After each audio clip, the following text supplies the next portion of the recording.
주님께서 여러분과 함께 또한 사제의 영과 함께 루카가 전한 거룩한 복음입니다. 주님 영광 받으소서. 예수님의 부모는 해마다 파스카 축제 때면 예루살렘으로 가곤 하였다. 예수님이 12살 되던 해에도 이 축제 간습에 따라 그리로 올라갔다. 그런데 축제 기간이 끝나고 돌아갈 때에 소년 예수님은 예루살렘에 그대로 남았다. 그의 부모는 그것도 모르고 일행 가운데 있으려니 여기며 하룻길을 갔다. 그런 다음에야 친척들과 친지들 사이에서 찾아보았지만 찾아내지 못하였다. 그래서 예루살렘으로 돌아가 그를 찾아다녔다. 사흘 뒤에야 성전에서 그를 찾아냈는데 그는 율법 교사들 가운데 앉아 그들의 말을 듣기도 하고 그들에게 묻기도 하고 있었다. 그의 말을 듣는 이들은 모두 그의 슬기로운 답변에 경탄하였다. 예수님의 부모는 그를 보고 무척 놀랐다. 예수님의 어머니가 얘야 우리에게 왜 이렇게 하였느냐, 내 아버지와 내가 너를 애타게 찾았단다 하자 그가 부모에게 말하였다. 왜 저를 찾으셨습니까? 저는 제 아버지의 집에 있어야 하는 줄을 모르셨습니까? 그러나 그들은 예수님이 한 말을 알아듣지 못하였다. 예수님은 부모와 함께 나자렛으로 내려가 그들에게 순종하며 지냈다. 그의 어머니는 이 모든 일을 마음속에 간직하였다. 예수님은 지혜와 키가 자랐고 하느님과 사람들의 총애도 더하여 갔다. 주님의 말씀입니다. 그리스도님 찬미합니다. 찬미 예수님, 찬미 하나님의 예수님 복동이 사랑합니다. 사랑합니다.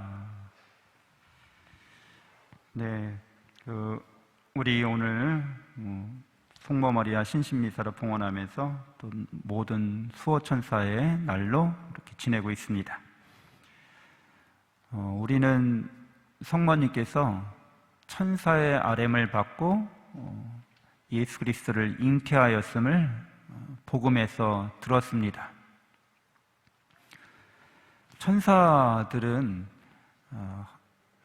직분을 나타내는 그런 호칭이죠. 이것이 천주님께서 보낼사자를 써서 보냈다는 거죠. 특별한 사명을 띠고 세상에 파견을 받은 영적인 존재들을 말합니다. 영적인 존재들로 이루어진 공동체, 하느님의 나라죠. 하느님의 나라에서는 모든 영적인 존재들이, 거룩한 존재들이 하느님의 일을 나누어 받아서 하게 됩니다. 물론 하느님은 혼자서도 다 하실 수 있어요. 전지전능하시기 때문에 못하실 일이 없습니다. 선하신 하느님께서는 당신의 이 거룩한 일을 당신이 창조하신 영적인 존재들에게 나누어서 맡겨주십니다. 사랑의 원리이기 때문에 그러합니다. 하느님은 독재자가 되길 원하지 않으시는 거죠. 우리 모두가 다 하느님의 그 거룩하신 사업에 동업자가 되고 참여자가 되어서 그 혜택을 함께 누리기를 원하십니다.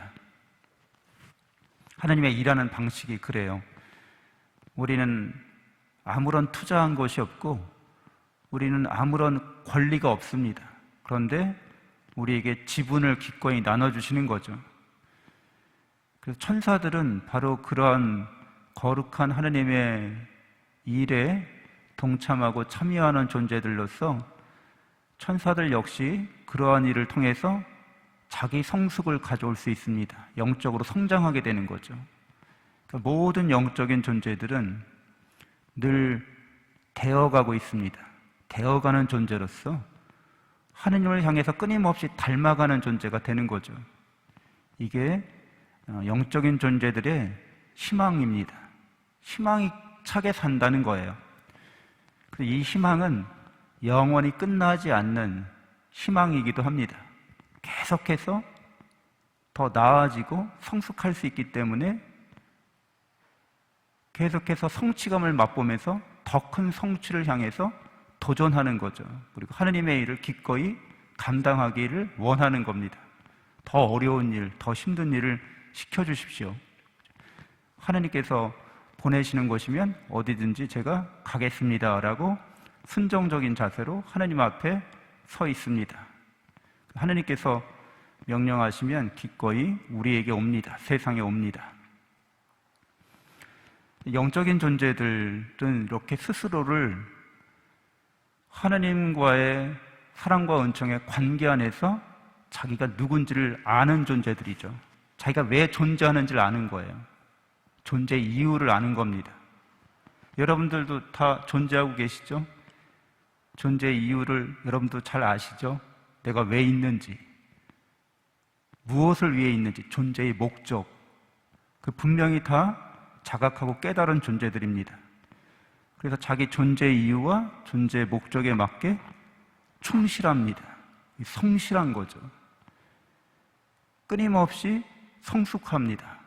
끊임없이 나아집니다. 좋아진다는 거예요. 거룩해진다는 거죠. 하나님을 닮아간다는 거죠. 성취감과 함께 큰 기쁨을 맛보고 영원한 행복을 누리게 됩니다. 이게 거룩한 영적 공동체, 천국에서 일어나는 일들입니다. 우리들도 역시 영적인 존재예요. 근데 이 영적인 존재로서 우리 자신은 존재의 이유와 목적이 천사들과 같습니다. 그래서 우리가 이 세상에 온 이유와 목적이 영적 존재로서는 분명한 거죠. 자명합니다. 아, 우리는 하느님을 사랑하고 이웃을 나 자신처럼 사랑하면서, 그러면서 우리가 사랑의 은총 안에서 성숙하는 것이 존재의 이유와 목적이구나.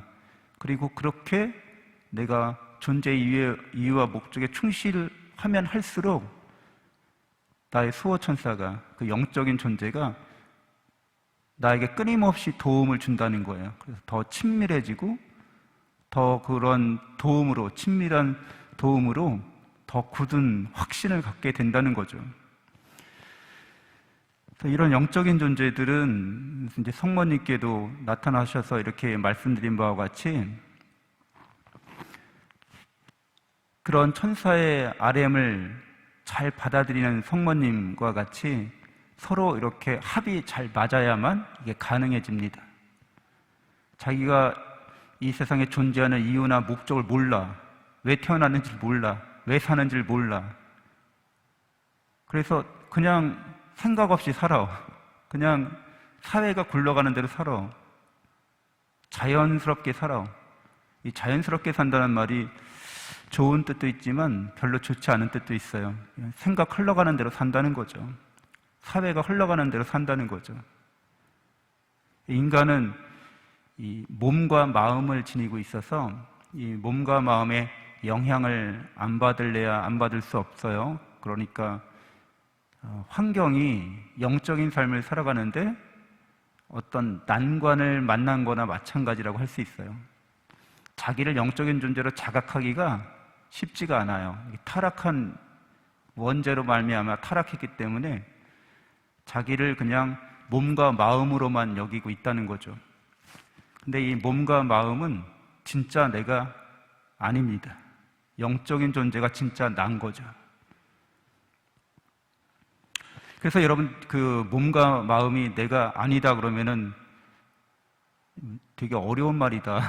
무슨 말인지 모르겠다. 한 가지 예를 들자면, 이제 AI 로봇가 여러분 스마트폰만 켜도 인간과 대화가 가능한 수준의 인공지능이 등장했죠. 그리고 그 사이버 인간이라고 해서 사이버 캐릭터인데 사람처럼 영화 배우를 대체할 수 있는 그런 가상의 사이버상의 영화 배우나 뭐 모델이나 이런 것들 만들어내기 시작하는데요. 그러니까 인공지능으로 그게 가능하다는 거죠. 걔네들도 마음을 갖고 있는 것처럼 보여져요. 이 인공지능하고 대화하다 보면 욕하거나 그러면은 그런 말은 사용하겠습니다. 딱 이렇게 정중하게 얘기하거든요. 걔네들도 사리분별 하는 것처럼 보여지는 거예요. 기계의 마음이라고 할 수 있어요. 기계의 마음. 근데 그 기계의 마음을 만든 게 우리인데, 이런 말에는 이렇게 반응하도록 프로그래밍이 된 거거든요. 아세요? 우리 마음도 마찬가지예요. 좋은 말을 들으면 기뻐하는 마음이 들고, 나쁜 말을 들으면 어두워지고 무거워지는 이런 마음이 되도록 프로그래밍이 돼 있어요, 일종의. 누구나 다 그렇다는 거죠. 근데 이런 인간이 기계에게도 그런 마음을 불어 넣은 거죠. 그 기계도 나중에 우리 인간처럼 이렇게 기계 몸을 갖고서, 기계 마음을 갖고서 인간과 비슷하게 나타날 수가 있어요. 그러면서 나는 당신과 똑같아, 막 이렇게 주장할 수 있거든요. 좀 먼 미래 같지만 아마 30년, 50년 이내에 그런 일이 일어날 수도 있습니다. 중요한 것은 영적인 존재는 아니라는 거죠. 우리 몸이나 마음이라고 하는 것들은 늘 이렇게 어떤 자극에 대해서 반응을 하도록 프로그래밍 돼 있고 세팅돼 있다는 거예요. 몸과 마음은. 근데 우리 자유의지를 지닌 영적인 존재는 상황이 안 좋아서, 악조건이어서 몸과 마음은 이렇게 반응하도록 우리를 이끄는데, 영적인 존재는 그렇게 하지 않을 수도 있다는 거예요. 배고프면 먹어야 돼요, 이게. 육체적인 존재로서. 동물들은 다 배고프면 먹어요. 근데 배고파도 안 먹을 수 있다는 거예요, 영적인 존재는. 그리고 이 몸의 주인일 뿐더러 마음의 창조자이기도 해요, 영적인 존재는. 자기 마음을 자기가 알아보고, 자기 마음을 자기가 반성하고, 자기 마음을 고쳐요, 영적인 존재는. 동물들은 그런 능력이 없어요. 그냥 자기 마음대로 가는 거예요, 자연스럽게. 자연스럽게 배고프면 먹는 거예요, 자연스럽게. 싸고 싶으면 어딘지 싸는 거예요, 자연스럽게. 이게 동물들이거든요. 근데 인간은 동물들의 몸과 마음을 갖고 있지만 영적인 존재로서 자연스럽게 그렇게 하지 않고 초자연적으로 어떤 일을 할 수 있습니다. 그게 다 사랑을 이유로, 사랑을 목적으로 그렇게 한다는 거예요. 내가 배고파도 사랑으로 남에게 양보한다는 거죠. 자녀들에게, 이웃들에게 자기 목숨마저 희생해서 사랑을 실천한다는 거예요. 이게 거룩한 영적 존재이기 때문에 그러한 거고, 그런 거룩한 영적 존재들은 본래 불사의 존재여서 실제로 죽지 않는 존재라는 겁니다. 시작은 있었지만, 하느님께서 창조하셔서 시작은 있었지만 끝이 없다는 거예요. 영원히 불멸의 존재로서 끊임없이 하느님을 닮아가는 삶을 살아가게 됩니다. 그러니까 이렇게 자기가 영적인 존재라는 것을 자각할 때 우리는 이 세상의 일들을 담대하게, 담담하게 맞서서 그 일들에 해결할 수 있습니다. 그 일들을 극복해낼 수가 있게 됩니다. 그 일을 왜 해야 되는지, 어떻게 해야 되는지 이제 알고 있는 거죠. 이 세상에 올 때 우리는 이미 신앙 안에서, 성경 말씀 안에서, 교회의 가르침 안에서 인생 설계도, 인생 지도를 대략 다 한 권씩 받는 거나 마찬가지입니다. 그래서 천사들의 도움으로 그 길을 이제 여행하는 거죠. 여정을 밟아가는 거죠. 그러니까 도움을 주는 이도 있고, 지도책도 있고, 그리고 무엇보다도 이미 자기 자신이 하느님과 사랑과 은총의 관계 안에 있다는 걸 깨닫고 확신하는 사람들은 목적지에 이미 도달해 있다는 겁니다. 그게 여행하는 중간에 이미 목적지에 도달했어요. 왜? 그 여행의 목적이 하느님과 더 친밀한 관계를 맺는 거거든요. 사랑의 관계를. 그런데 이미 그 길을 걸어가고 있기 때문에 걸어가는 과정에 이미 목적이 성취된 거나 마찬가지입니다.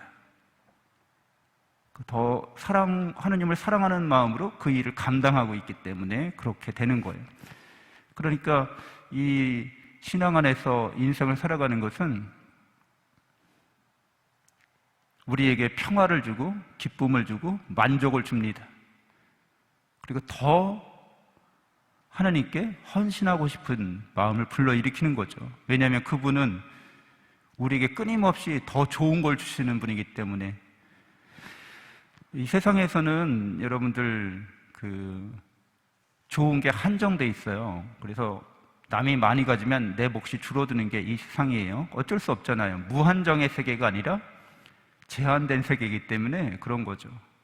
이 유한한 이 세상의 자원을 지혜롭고 올바르게 잘 선영해서 많은 사람이 유익을 얻도록 그렇게 하는 사람이 바로 이제 영적인 존재로서 이 세상에서 그런 리더가, 그런 지도자가, 영향력 있는 사람들이 그렇게 해줘야 하는 거죠. 그래야 많은 사람들이 영적인 삶에 대해서 눈을 뜨게 되는 거죠. 아, 이게 이 세상 물질 자체가 목적이 아니구나. 이 세상 물질에 대한 풍요나 이 세상 재산에 대한 집착이나 욕심으로 이 세상을 살게 되면 사람들을 영적으로 눈멀게 하는데 일조하는 거죠. 이게 전부야, 이게 다야. 그래서 편법이나 불법이나 부정부패나 이런 거 해도 돼. 그럼 사람들이 자기 자신을 몸뚱어리만 생각하고 자기 마음만, 안락만 생각해서 영적으로 눈이 깜깜해져서 이 세상이 어두워지고 타락하게 되는 거죠. 그래서 죄악과 죽음의 길로 이끌어 갈 수 있습니다. 사람들 그렇게 좋은 사람이 되는 거, 선한 사람이 되는 거, 사회에 선한 영향력을 미치는 사람이 되는 거, 이거는 천사와 같은 역할을 하는 거잖아요. 그렇죠? 하나님께로부터 보내진 거죠. 사도가 되는 거죠. 예수님의 사도. 보냄을 받은 무리가 되는 거죠. 그래서 이 세상에서 그런 좋은 일을 할 수 있게 됩니다. 우리는 성모님께서 바로 그러한 역할을 충실히 수행하시면서 천사와 잘 서로 소통하시면서 하나님의 일에 협조하시고 그렇게 예수 그리스도의 그 구원의 여정에 동반자가 되어 주셨습니다.